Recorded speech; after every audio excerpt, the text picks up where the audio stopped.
சில வேளையில் ஒரு ஊழியக்காரனா சில தடவை சில பேர் நினைக்கிறாங்க ஊழியக்காரன்னா நல்லா பிரசங்கம் பண்ணிட்டு பிரபலமாயிட்டு அப்படி இருக்கிறதா கிடையாதுங்க. ஊழியக்காரன் நிலைமை வந்து சில தடவை இருதெல்லாம் வெந்து போய் தான் இருக்கும்.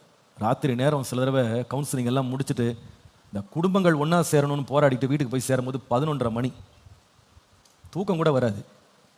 ராத்திரியெல்லாம் கஷ்டமாக இருக்கும். வாழ வேண்டிய வயசு, இவ்வளோ புத்திமதி சொல்கிறோம் அந்த பிள்ளைங்க, எப்பா சின்ன விஷயம்ப்பா, அதை மன்னிச்சுட்டு மனைவி ஏற்றுக்கப்பா, முரண்டு நிற்கிறாங்க. சில சம்பவங்கள்லாம் லைஃப்பில் மறக்கவே முடியாது. சில வருஷங்களுக்கு முன்னால் ஒரு குடும்பம், கணவன் மனைவி கல்யாணம் பண்ணி ஒரு 4 மாதம் தான் இருக்கும். 2 பேரும் வந்து நிற்கிறாங்க. அவங்களுக்கு அவங்க அப்பா அம்மா சொந்தக்காரங்க எல்லாம் வந்து பெரிய கூட்டம் வந்து இறங்கிட்டாங்க. வீட்டில் ஆஃபீஸில் வந்து இறங்கிட்டாங்க. எனக்கு எல்லாரும் ஹேண்டில் பண்ணலாம்னாலும் முடியாது. எல்லாம் வெளியே உட்காருங்க, கணவன் மனைவி மட்டும் உள்ள வாங்க. 2 பேர்த்தையும் பேசிகிட்டு இருக்கேன். 2 பேர்த்தையும் பேசி உண்மையாக பார்த்தீங்கன்னா உரிக்க வெங்காயம் வாங்க பாருங்க. அதான் ஒன்றுமே கிடையாது, பேச வேண்டிய விஷயம் கூட கிடையாது. ஆனால் இதுக்கு நான் 2 பேரையும் கன்வின்ஸ் பண்ணுறேன். கடைசியில் அந்த பொண்ணு, பாஸ்டர் நான் வந்து மன்னிச்சிடறேன் பாஸ்டர், நான் என்ன நடந்தாலும் மன்னிச்சிடறேன், நான் அவரோட சேர்ந்து வாழ்கிறேன். அந்த பையன்கிட்ட திரும்ப தனியாக உட்கார வச்சு, எப்பா இப்படிலாம் இருக்காதப்பா, ஏன் இந்த மாதிரி நீ கோவப்படுற, இப்படிலாம் கோவப்படாத, இப்படிலாம் சொல்லி அவன்கிட்ட பேசுகிறேன். பேசி முடிச்சுட்டு சரி என்ன யோசிச்சிருக்க அப்படின்னு அந்த பையன் சொல்கிறான், யோசிக்கிறதுக்கு என்ன இருக்குது, அவளோட யாராவது வாழ முடியுமா, வாழ முடியாதுன்றான். ஏய் என்ன நடந்துருச்சு, அவள் என்ன உனக்கு துரோகம் பண்ணிட்டாளா என்ன? பாஸ்டர் எங்கள் அம்மாவை அப்படி பேசிட்டா பாஸ்டர், எப்படி அவளோட வாழ்றது சொல்கிறான் இவன். எங்கள் அம்மாவை அப்படி பேசிட்டா பாஸ்டர், எப்படி அவளோட நான் வாழ்றது? நான் எவ்வளவோ அவன்கிட்ட பேசுகிறேன், ஏப்பா இது சின்ன விஷயத்தை நீ பெருசுப்படுத்தாத, அவளும் உன்னை போல சின்ன பிள்ளை தான், இப்போ தான் குடும்பத்துக்குள்ளே வந்து காரியங்களை கற்றுக்கிறா, ஏதோ தவறாக 2 வார்த்தை பேசுகிறா, மன்னிச்சுக்கோன்னு சொல்லிட்டா, விட்டுருப்பான்றேன். விட மாட்டேன். திருப்பி நான் அவனோட உட்காந்து ரொம்ப நேரம் உட்காந்து பேசி எல்லாம் முடிச்சு சரி பொண்ணையும் வர சொல்லி, அவள் சரிப்பா 2 பேரும் கை கொடுத்து ஒருத்தரை மன்னிச்சு ஜோம் பண்ணுங்கன்னு சொல்லி எல்லாம் முடிச்சுட்டு நான் சொன்னேன், சரி ஏற்கனவே நீங்கள் 2 வாரம் 2 பேர் பிரிஞ்சு இருந்துட்டீங்க, இப்போ நீங்கள் என்ன பண்ணுப்பா, நீ கொஞ்சம் பெரிய மனசு பண்ணி என்ன உன் மனைவி நீ கூட்டு போயிடுப்பா வீட்டுக்கு அப்படின்றேன். வாசல் நின்று சொல்கிறாங்க. அவன் என்ன சொல்கிறான் தெரியுமா, யோசித்து சொல்கிறான் பாஸ்டர்னு. அவன் கிளம்புறாங்க, அப்போ தனியாக கிளம்பி போகிறாங்க. இந்த பொண்ணு இங்கே அழுதுகிட்டே நிற்கிறா, யோசித்து சொல்கிறேன் அப்படின்ட்டு அவன் பாட்டுக்கு பைக் எடுத்துகிட்டு அவன் பாட்டுக்கு போகிறாங்க. என்ன சொல்லுவீங்க நீங்கள்? அந்த பொண்ணுக்கு என்ன ஆறுதல் சொல்கிறதுன்னு தெரியல எனக்கு. இன்றைக்கி அந்த மாதிரி தான் இருக்காங்க. சின்ன விஷயங்க, அற்பமான காரியத்தில் இந்த சின்ன வார்த்தை கூட சகிச்சுக்கிட்டு ஒருத்தர் மன்னிச்சு காரியங்களை மறந்து நடத்துறதுக்கு இருதயத்தில் கொஞ்சம் கூட சகிப்பு இல்லைங்க, கொஞ்சம் கூட சகிப்பே கிடையாது. இன்றைக்கி ரொம்ப வேதனையோடு நான் சொல்கிறேன், இன்றைக்கி வந்து இந்த சமுதாயம், இப்போ வளர்ந்துட்டு இருக்கிற சமுதாயம் எப்படி இருக்குன்னா, கட்டண மனைவி கட்டண கணவனை ஏதோ சட்டையை கட்டி போடுற மாதிரி இன்றைக்கி திருமண உறவுகளை ஒரு சின்ன பேச்சுவார்த்தையில் வந்த சின்ன மரம் வருத்தத்துக்காக சட்டையை கட்டி போடுற மாதிரி கட்டி போடுறாங்கங்க.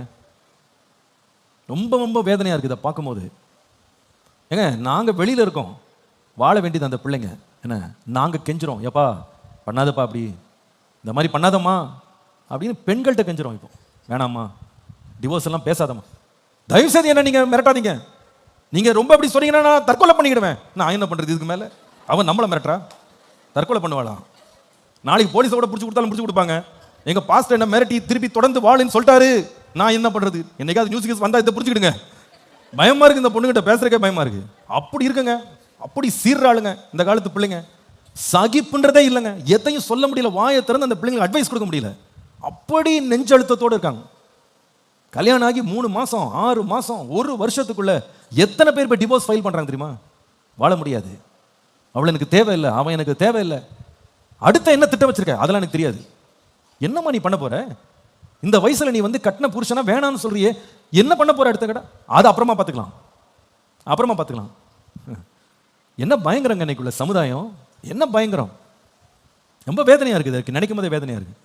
சில குடும்பங்கள்லாம் பார்த்தா 2 வயசுல குழந்தை ஒன்று கையில் இருக்கு. அந்த பெண் சொல்றா, நான் இனி அவனோட வாழ முடியாது, அடுத்த என்னமா திட்டம் அதை நான் பார்த்துக்கிறேன்.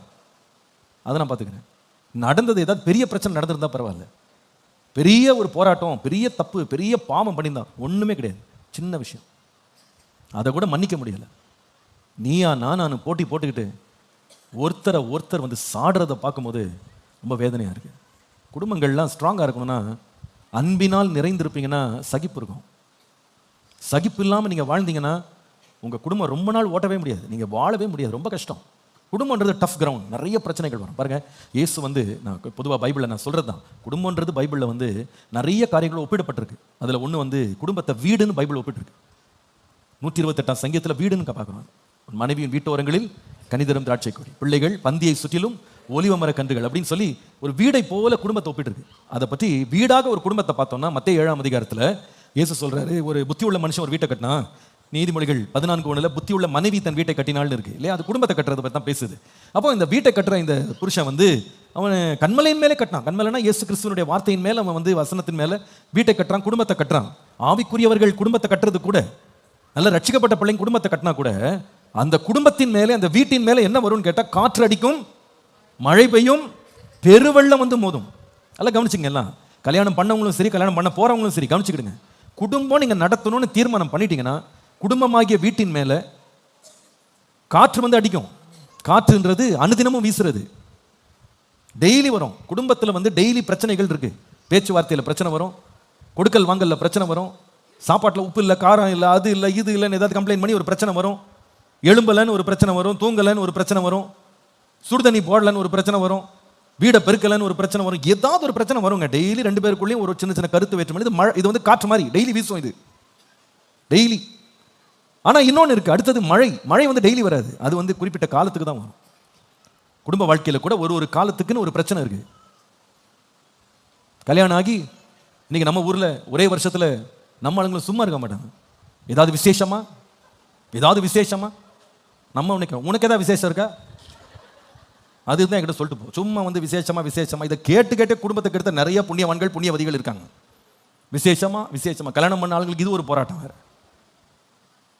இந்த காலத்தில் பிள்ளைகளுக்கு பிள்ளை பெறுறதுன்றது ஒரு பெரிய சேலஞ்சாக மாறிட்டு வருது இல்லையா? பிள்ளை பிறந்தாலும் பிரச்சனை, பிள்ளை பிறக்கலனாலும் பிரச்சனை. இதெல்லாம் காலத்துக்கு வர்ற பிரச்சனைகள். இன்னொன்று இருக்கு, 3வது வெள்ளம். சொல்லாமலே வரும், எதிர்பாராம வர்றதான் வெள்ளம். வாழ்க்கையில் கூட எதிர்பாராத பிரச்சனைகள் இருக்கு. இதெல்லாம் நின்று பிடிக்கிறது தான் என்னன்னா குடும்பம். நின்று பிடிக்கணும். அதுக்கு சகிச்சுக்கல. நீங்க சும்மா எல்லாத்துக்கும் கோச்சிக்கிட்டு உட்காந்துருந்தீங்க, கோச்சிக்கிட்டு உடனே தூக்கிட்டு அம்மா வீட்டுக்கு போறேன், எங்க அம்மா வீட்டுக்கு போறேன் ஓடுனீங்க, வாழ்க்கையை வாழ முடியாது. சகிப்பு ரொம்ப அவசியம். அதுக்காக நீங்க உங்களை ஆபத்தில் வச்சுக்கிடுங்க, உயிர் போனா கூட பரவாயில்ல, அதை நான் சொல்ல. நோ, அப்படி சொல்ல. சகிப்பு ரொம்ப தேவை.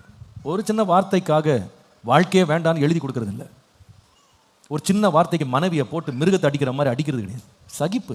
சரி, அவ ஏதோ ஒரு கோபத்தில் சொல்லிட்டு போனா விடு, பரவாயில்ல போ அப்படின்னு போயிடணும். சில தடவை விசேஷமாக பெண்களுக்கு வந்து அவங்களுடைய மாதவிடாய் நாட்களில் அவங்க கொஞ்சம் ஸ்ட்ரெஸ்டாக தான் இருப்பாங்க. கோபம் வச்சு எதாவது ஒன்று போட்டிங்கன்னா கடுகை கொண்டு போட்ட மாதிரி தான் போடன்னு புரியும். ஆனால் இவ்வளோ சூடாக இருக்குதே பானைன்னு பார்த்தா அவங்களுக்கு சரீர பிரச்சனைகள், அவங்களுக்கு இருக்கிற போராட்டத்தில் நீங்கள் சொன்ன வார்த்தை நெருப்பில் ஊற்றின எண்ணெயை மாதிரி இருக்கும். சரி, புரிஞ்சுக்கிட்டு அமைதியாக போயிடணும். விடுப்பா, அப்படி தான் இருப்பாங்க, ஹார்மோன்ஸு பேசுது விடு அப்படின்னு போயிடணும். அந்த நேரத்தில் இப்படி கூட பேச உனக்கு தெரியுமா, நான் வர்றேன் பாருன்னு எழும்பக்கூடாது. விடுப்பா, அது போடும், ஏதோ பேசிட்டு போகிறாங்க விடு, போயிடணும், அமைதியாக போயிடணும். கணவன் வந்து ஏதோ ஒரு வேலையில் ரொம்ப டென்ஷனாக வந்திருப்பார். அங்கே பேருன மேனேஜர்கிட்ட திட்டு வாங்கிட்டு வாய் பேச முடியாமல் வந்து உட்காந்துருப்பாரு. அவருக்கு வழியில் எவனா மாட்டினானா அவன் மண்டை பிளந்துடும், அந்த மாதிரி கோபத்தில் இருப்பார். நீங்கள் நடுவில் போயிட்டு ஏதாவது சொல்ல போய் அவர் பொறின்னு பொறிவார்.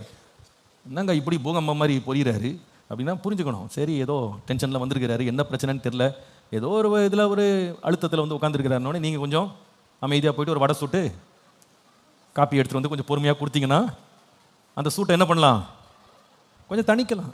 இப்படி தான் வாழ்க்கையை வாழ்ந்துக்கணும். என்ன பண்ணுறது? ஒரு நாள் பேசின வார்த்தைக்காக வாழ்க்கையே நிறுத்தணும்னு நினச்சிங்கன்னா வாழ்க்கையே வாழ முடியாது. சகிப்பு ரொம்ப தேவை. அந்த சகிப்பை வளர்த்துக்கிட்டா தான் நீங்கள் நல்லா இருக்க முடியும். காற்று அடிக்கும், மழையும் பெய்யும், வெள்ளமும் வரும். ஆனால் இவ்வளவு மோதன பிறகு அந்த வீடு அப்படியே அசையாமல் இருந்துச்சு, அப்படியே நின்றுட்டு. என்னன்னா இயேசுவின் வார்த்தையின் மேலே கட்டப்படுது. அந்த இயேசுவின் வார்த்தை நமக்கு என்ன சொல்லுது? உங்களை நேசிக்கிறது போல வேற நான் நேசிங்க. அந்த வார்த்தை ஒரே ரொம்ப கஷ்டமாக இருக்குப்பா, இவர் இப்படி பேசுகிறாரு, இந்த பொண்ணு இப்படி பேசுகிறாளே, ரொம்ப மனசு சங்கடமாக இருக்குது. சரி, என்ன பண்ண?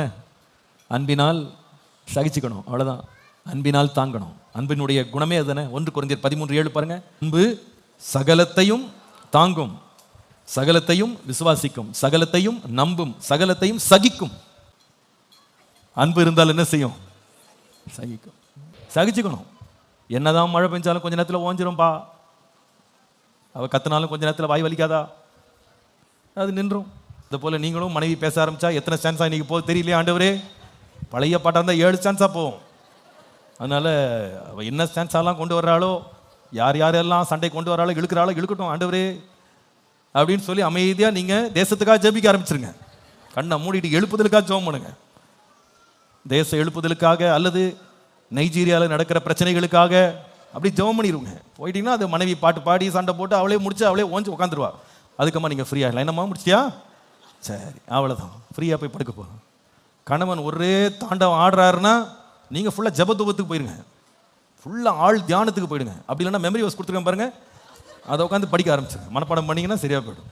அந்த நேரம் அந்த சகிப்பு உங்களுக்குள்ளே வந்துடும். எதுக்காக சகிச்சுக்கிறோம் அப்படின்னா அப்படி தான் கற்றுவாருங்க. சில பேர் சொல்கிறது கேட்டுருங்க, பாஸ்டர் நல்லா திட்டுவார், அதுக்குமா அவர் தான் பக்கோடா வாங்கி கொடுப்பார் பாஸ்டர்.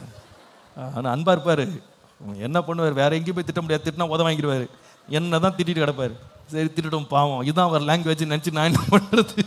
இப்போ சில பேர் அது ரெடி ஆகிட்டாங்க, இப்படி தான் அவர் பாஷையே, இப்படி தான் அவர் மொழியே, அவர் திட்ட இவங்க சிரிச்சுட்டு இருப்பாங்க. எப்படி சிரிக்க, அது அவர் லாங்குவேஜ் கண்டுபிடிச்சேன், வேற எங்கே போய் திட்ட முடியும், வெளியே போய் திட்டினா உத தான் போடுவார், நம்மகிட்ட திட்டிட்டு போட்டோம் விடுங்க அப்படின்னு விட்டுறது. அது ஏன் வருது அப்படின்னா அன்பு, அன்பினால சகிச்சுக்கணும். சகிக்கிற அன்பான சகோதரிகள் அவர் ஆமீன் சொல்லுங்கள். சகிப்பேன் என்று உறுதி பூண்டுகிற ஆண்கள் எல்லாம் சொல்லுங்க ஆமீன் சொல்லுங்கள். சகோதரிகளுக்கு என்ன சந்தோஷம். சரி, கர்த்தர் உங்களை ஆசீர்வதிப்பார். குடும்பம் நடத்துறதுக்கு என்ன தேவை, சத்தமா சொல்லுங்க, சகிப்பு. சகிப்பு வேணும்னா என்ன பண்ணணும், அன்பா இருக்கணும். அன்பு, இயேசு கிறிஸ்துவின் அன்பு பரிசுத்த ஆவியினால் நம்முடைய இருதயத்தில் ஊற்றப்பட்டிருக்கிறபடியால் அந்த நம்பிக்கை நம்மை வெட்கப்படுத்தாது. அன்பினால் நிறைஞ்சிருங்க. கர்த்தர் சகித்துக்கொள்ள கிருபை தந்து குடும்பத்தை நடத்த பலன் தருவார்.